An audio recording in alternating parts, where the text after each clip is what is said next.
Hello?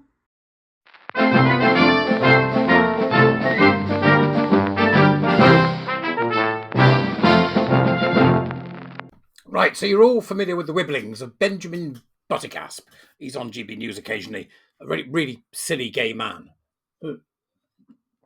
Dry mouth syndrome. How you doing, everyone? Become a warrior teacher. Anyway, so I found this on GB News and it's gobsmacking.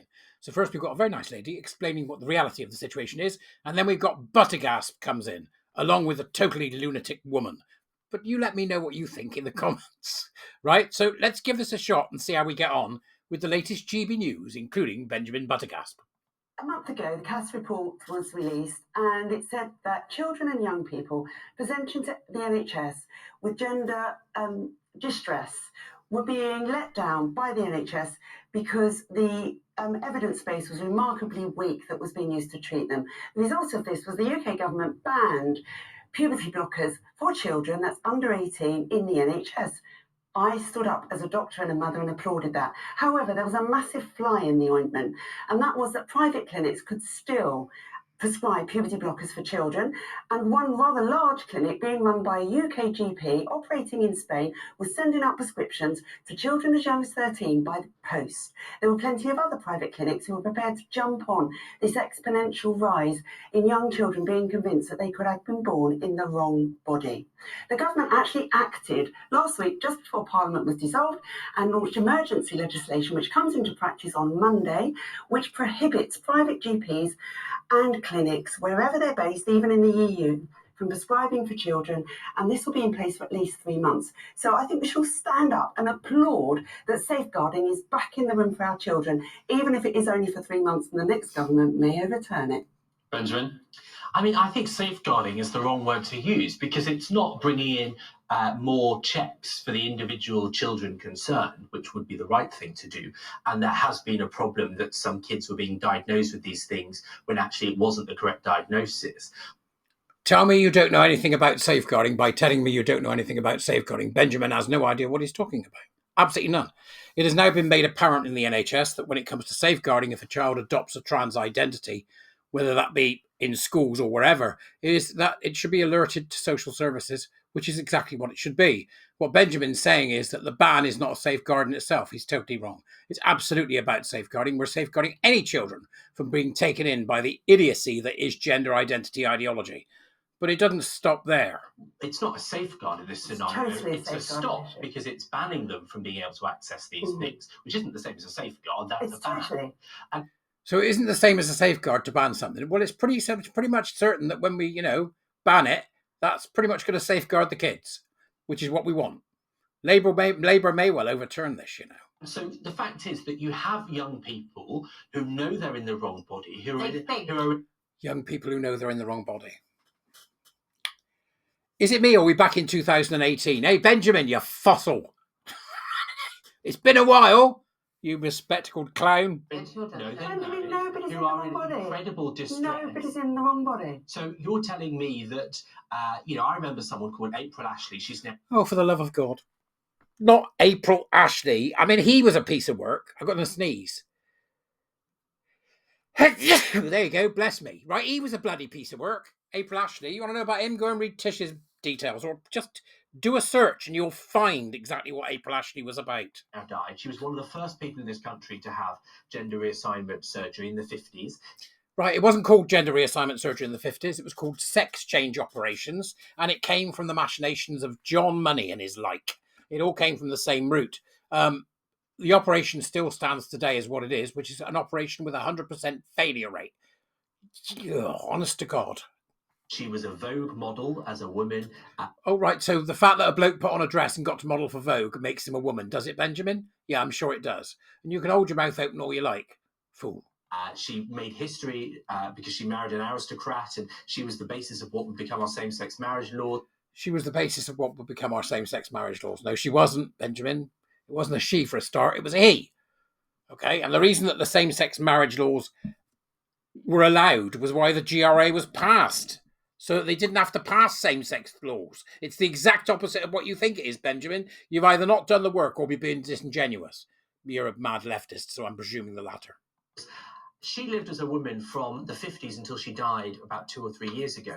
No, she didn't. Nobody can live as a woman if they're a man. What does it mean Are she you was telling a me woman? that she wasn't in the wrong body? She wasn't Yes. confused when she was She born? felt like she was. She had severe. Died at 80 odd. She had She severe. spent 60 years She had pretending. severe. No, of course she wasn't pretending. She had She was pretending. Stop sugarcoating it. severe mental distress. She felt that she was in the wrong body, but nobody is really in the wrong body. But how do you know God that? does 'Cause make you're not mistakes, transgender. That's like I'm a gay person. That's like telling me that I don't really feel a sexual attraction to another man. Well, no. Right, that's exactly what they're telling us, Benjamin, you unbelievable, unmitigated idiot of epic proportions. That's what they're telling us, right? That's what they're telling us. That you haven't met the right girl yet, mate. Do you not get what this is? I genuinely don't think you do. Or you're doing it for clicks and likes, one or the other. I don't know what your motivation is.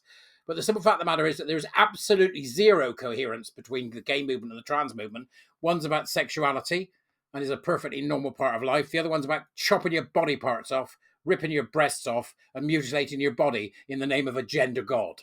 Yep, not having it. It's entirely different. It's entirely different. Of course it is. That is your sexual attraction, Benjamin.